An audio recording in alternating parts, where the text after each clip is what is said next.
ஹோட்டலில் தங்கியிருக்காரு. அப்போ நான் அப்போ தான் புதுசாக போய் வேலையில் சேர்றேன் ரேடியோவில்.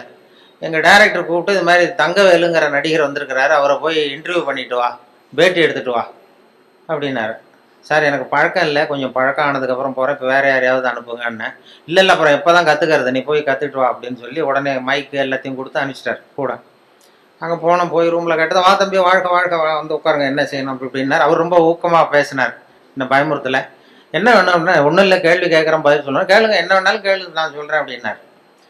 அப்போ நான் வழக்கமாக சும்மா சில குறிச்சிட்டு போனேன். முதல் தடவை பேட்டி இல்லை, அதனால் எனக்கு பயம். குறிச்சிட்டு கேள்வி, நீங்கள் முதல் தடவையாக மேடை ஏறினது எப்போ சார், முதல் தடவையாக என்ன வேஷம் போட்டீங்க, எந்த நாடகம் அப்படின்னு கேட்டேன். இப்போ தங்கவேல் சொன்னார், அதை ஏன் கேட்குற தம்பி, முதல் தடவை எனக்கு அனுமார் வேஷம் போட்டு விட்டானுவோம், அதுவும் வசனமே கொடுக்கல, மற்றவன்லாம் பேசிகிட்டு இருக்கான் மேடையில், எனக்கு ஒரு ஸ்டூலை போட்டு அனுமார் வேஷம் போட்டு உட்கார வச்சுட்டான், நான் பாட்டு உட்காந்துருக்கேன், அவனு பாட்டு பேசிகிட்டு இருக்கான், அவ்வளோதான் எனக்கு ஆக்டிங்கு, அதான் முதல் வேஷம் எனக்கு அனுபவம்னார். அப்போ நான் கேட்டேன், அப்படின்னா ரொம்ப கஷ்டப்பட்டு நடிச்சிருப்பீங்க போல் இருக்கே சார் அப்படின்னேன்.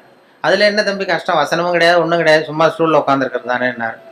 அப்போ நான் கேட்டேன், இல்லை சார் அனுமார் வேஷம் போட்டுக்கிட்டு சும்மா உட்காந்துருக்கிறது கஷ்டம் இல்லையா அப்படின்னா. அப்போ தான் அடடே பரவாயில்ல, நீ என்ன மாதிரியே பேசுறியே, பரவாயில்லையே நீ என்ன மாதிரி பேசுறியேன்னு ஒரு உற்சாகம் கொடுத்தா. அதில் ஒரு ஊக்கம்.